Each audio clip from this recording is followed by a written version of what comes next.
Bismillahirrahmanirrahim. Assalamualaikum warahmatullahi wabarakatuh. Selamat pagi kawan pajak. Baik, semoga kawan pajak semua dalam keadaan sehat. Selamat bergabung di sela-sela kesibukan dan aktivitas kawan pajak semua di acara kami, Tax Show. Bersama saya juga Indonesia. Baik, di studio sudah hadir fungsional pemilu pajak dari Kanwil DJP Jawa Barat 1. Saya sapa dulu. Ada Pak Aditya Mulyadi. Halo. Juga ada Pak Rudi Dudiawan. Baik, Halo. Pak.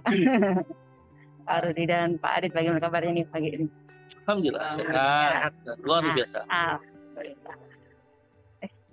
Ada air mineral di situ.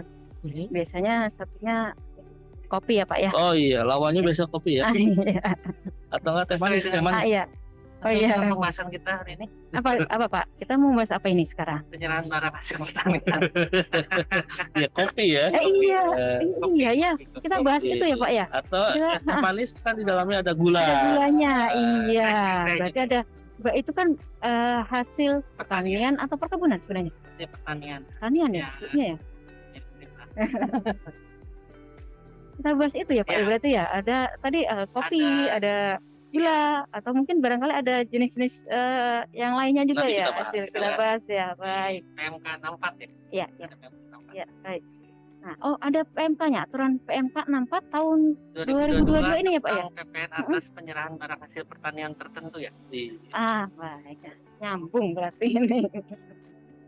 Nah, berarti tentunya sama seperti yang lain juga ada ini yang melatar belakangi kenapa dikeluarkannya PMK 64 ini apa ini Pak? Iya. Jadi sama seperti PMK yang lainnya, di PMK 64 tahun 2022 ini sebenarnya sudah diatur sebelumnya ya di PMK 89 tahun 2020.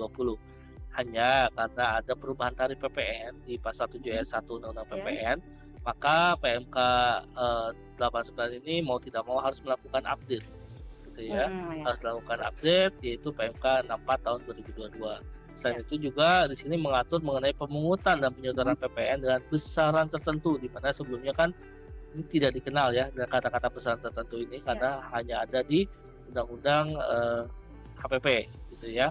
Sebenarnya berhasil dalam pasal 9A ayat 1 Undang-Undang PPN atas penyerahan barang hasil pertanian tertentu.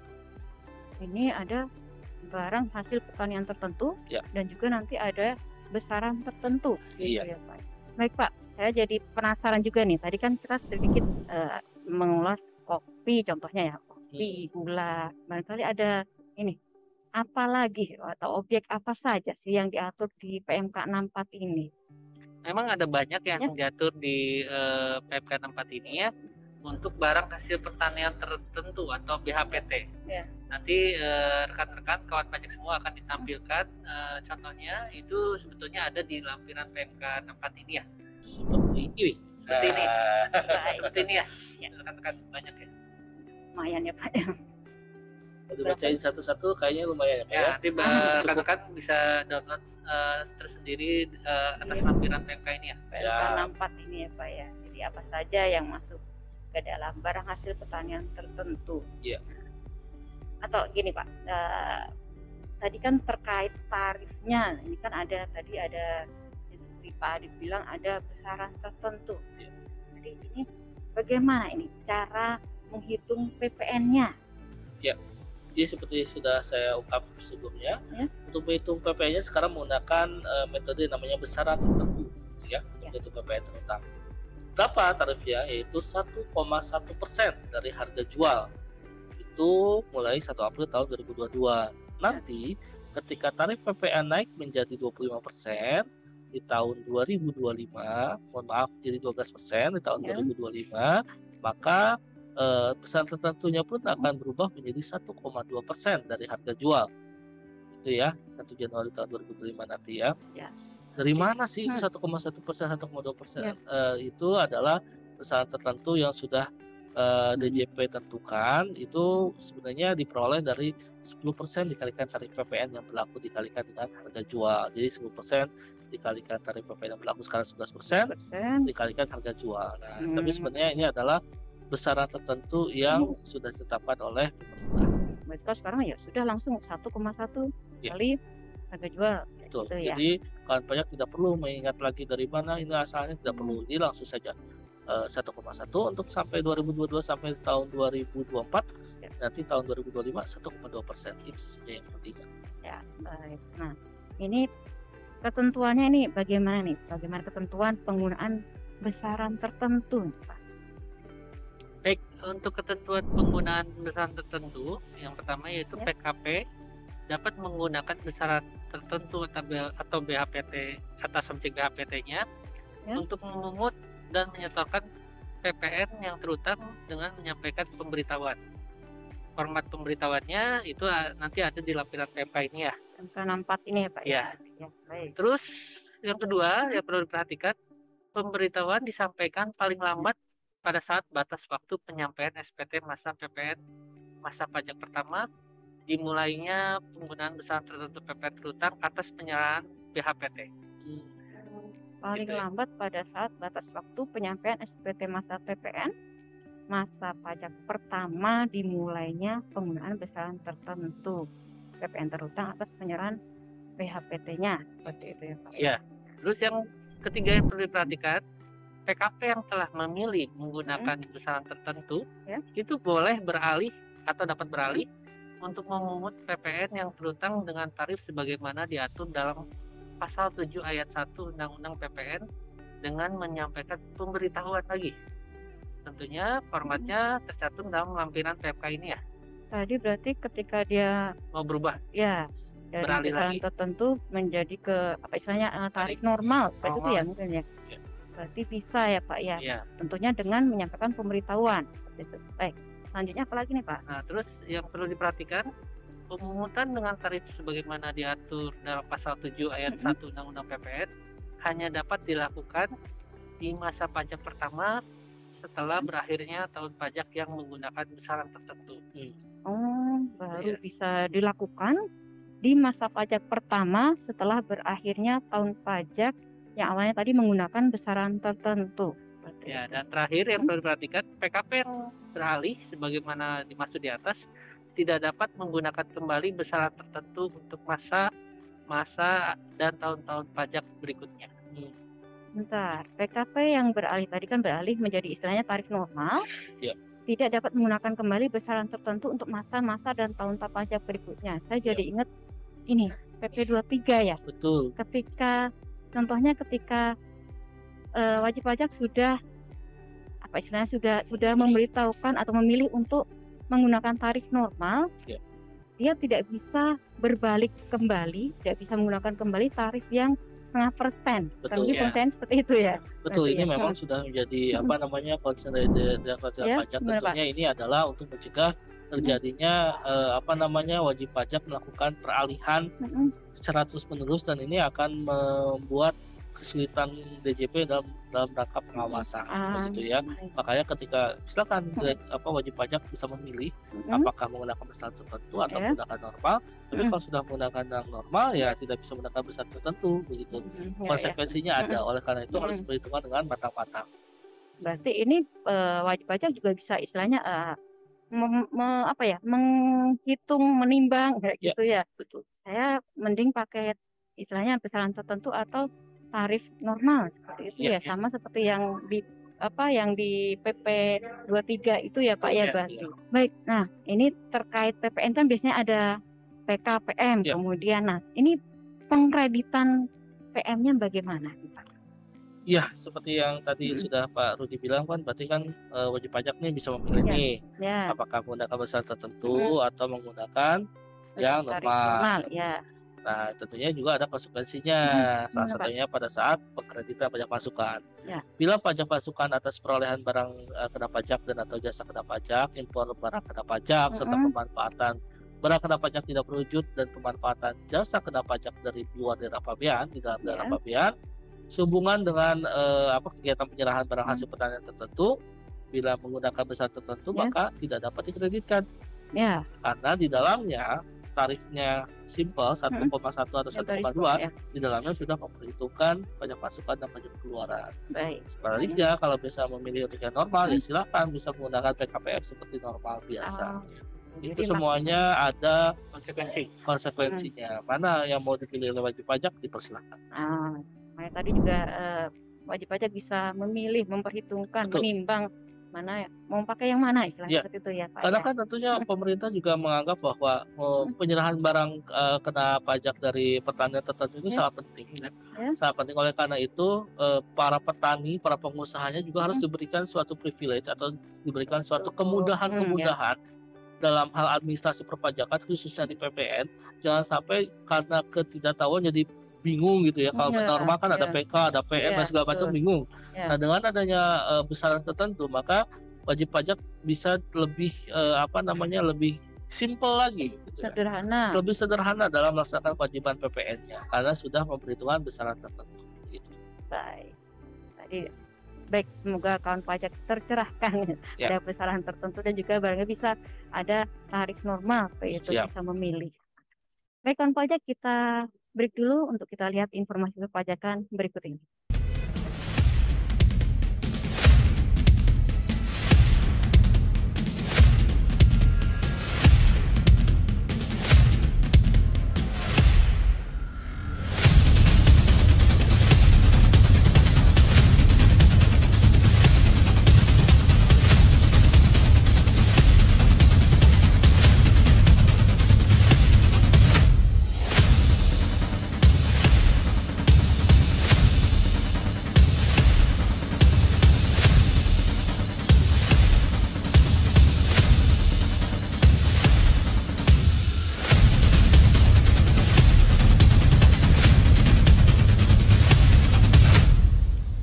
Semakin berkembang pesatnya ekonomi dan perubahan proses bisnis menuju era digital, pemerintah melalui Peruri mengeluarkan meterai elektronik demi peningkatan koordinasi, pengawasan, dan kenyamanan dalam melakukan pemeteraian.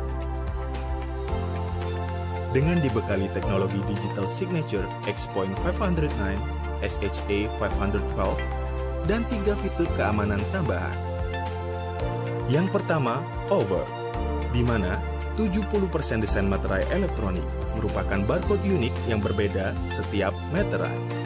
Kedua, Cover, Peruri Seal hanya dapat dibaca dengan scanner atau aplikasi khusus dari Peruri, dan Signature Panel yang dapat dilihat menggunakan aplikasi PDF Reader. Ketiga, dengan pembuktian secara forensik oleh Peruri. Meterai elektronik akan meningkatkan pengalaman pemeteraian dalam aspek keamanan, kenyamanan, ketersediaan, dan kemudahan bagi masyarakat. Manfaat bagi regulator akan ada sumber pendapatan baru, real-time monitoring, serta menjaga meterai dari pemalsuan dan penyalahgunaan. Dan yang paling penting adalah simplifikasi pembubuhan meterai pada sistem elektronik, yang sangat bermanfaat bagi instansi, lembaga, badan usaha, maupun sektor perbankan.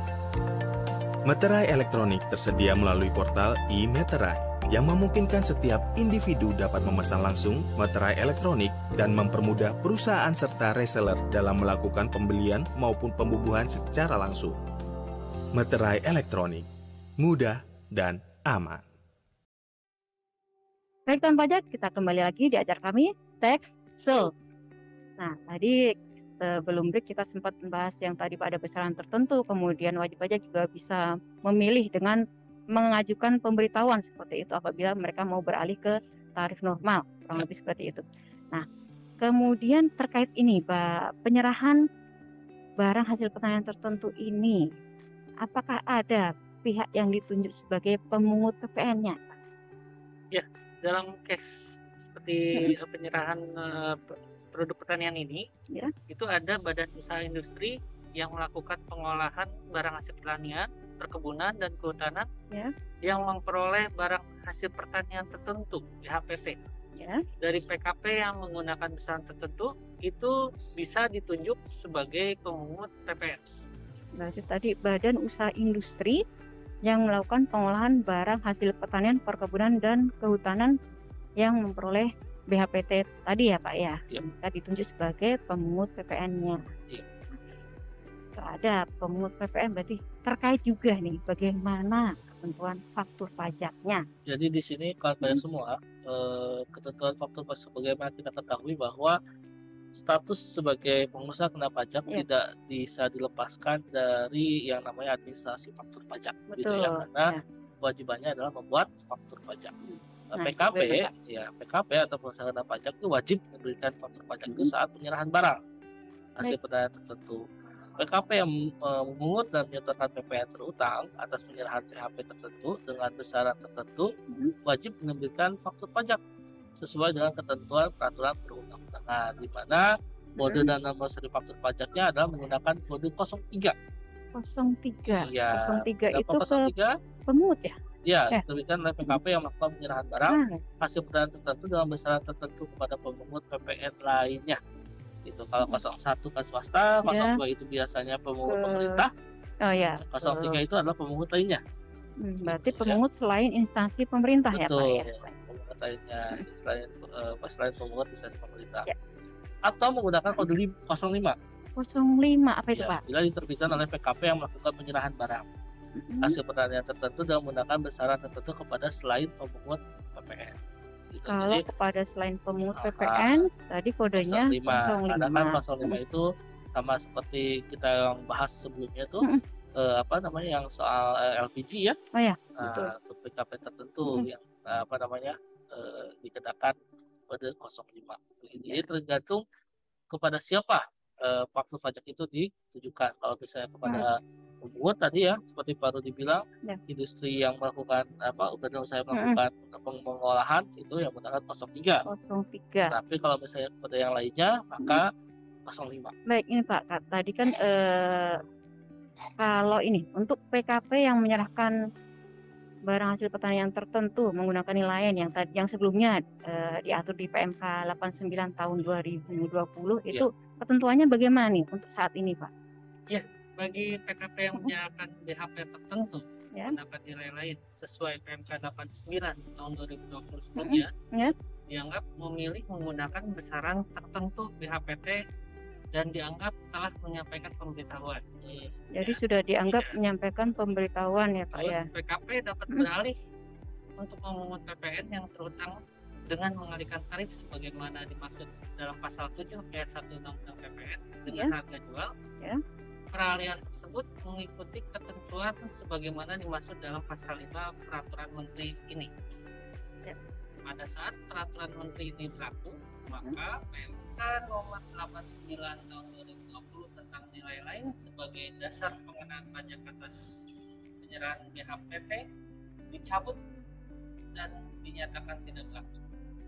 Dan PMK 64 ini mulai berlaku pada tanggal 1 April 2020.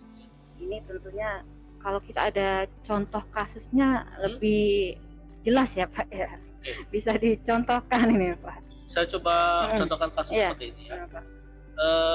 Telah pada tanggal 6 Mei tahun 2022 begitu ya. Ada namanya PT Hindo Gula Jaya. Nah, dari namanya PT Hindo Gula Jaya berarti jual garam. Oh bukan gula dong ya.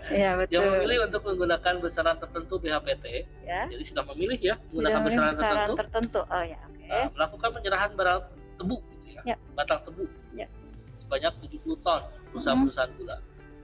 Apabila harga per tonnya adalah 720.000, berapa PPN terutang atas penyerahan batang tebu tersebut?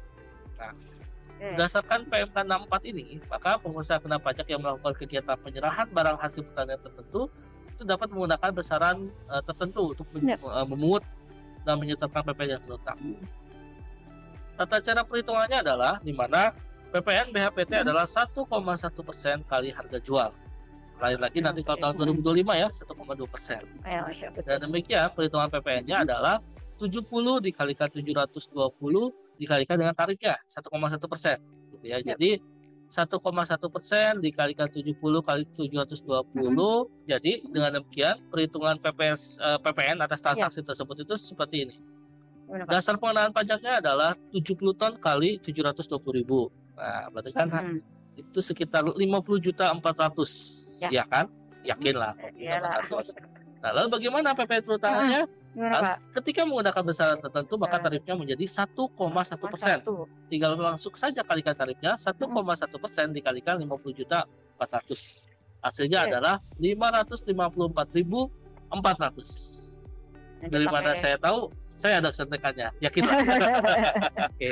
Jadi seperti itu ya Bapak Ibu. Jadi langsung saja. Simpel sekali Iya, kalau menggunakan besaran 1,1 tertentu. kali DPP.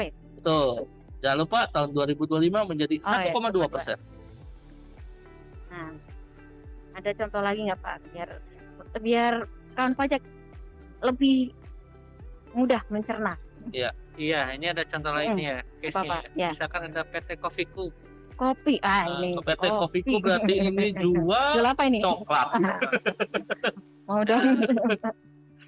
Pada bulan Juni 2022 Kenapa? melakukan penyerahan biji kopi kering dengan Ya. nilai penyerahan 546 juta. Dan Ya. biji kopi sangrai dengan Ada, nilai 450 juta. berarti ada biji kopi kering, ada biji kopi sangrai. Ya. Wih. Oke. Berapakah PPN yang terutang atas penyerahan tersebut apabila Mm-mm. PT Kofiku memilih untuk menggunakan besaran tertentu dalam menghitung PPN yang terutang? Ya. Besaran tertentu. Baik. Nah, jadi Ya. perhitungannya gimana ini nanti Pak? Berdasarkan PMK 64 tahun 2022 dijelaskan bahwa biji kopi kering dan kopi sangrai Ya. masuk dalam rincian BHPT Oh, atau masuk ya Pak. PPN. Ya. Maka tata cara perhitungannya PPN BHPT itu cara penghitungnya 1,1% kali harga jual. Ya, kalau kita lihat DPP-nya itu sama dengan nilai penyerahan biji kopi kering ditambahkan dengan nilai penyerahan kopi sangrai. Jadi tadi itu 540 juta ditambah 450 juta. Ya. Nilai penyerahannya total 996 juta. Ya. Maka PPN terutangnya 1,1% kalikan 996 juta sama dengan 10.956.000. Jangan lupa pajak masukannya tidak dapat dikreditkan. Pajak masukannya tidak dapat dikreditkan karena Ya. tadi kan pakainya besaran tertentu ya Pak, Betul seperti sekali. itu. Baik. Lama-lama saya apal. Kalau pakai besaran tertentu berarti mirip dengan PP 23 pajak PPh final Iya, 0,5%. bisa.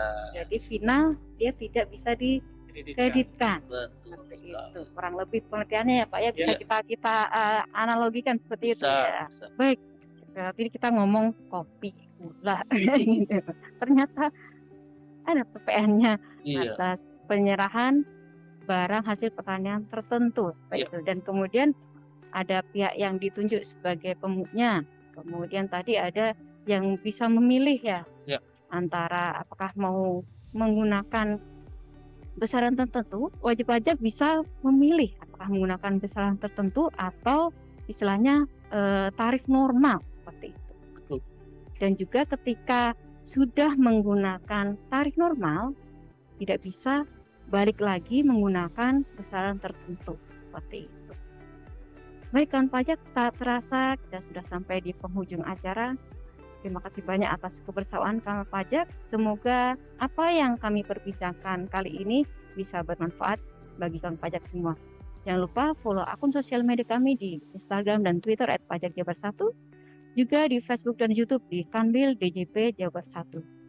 Pak Rudi dan Pak Adit, terima kasih banyak atas ilmunya, atas apa yang tadi sudah disampaikan. Hingga kami dan juga kawan pajak tercerahkan seperti itu. Baik kawan pajak, selamat melanjutkan aktivitas kawan pajak semua. Sampai jumpa di acara kami, Tax Show. Wassalamualaikum warahmatullahi wabarakatuh. Sampai jumpa.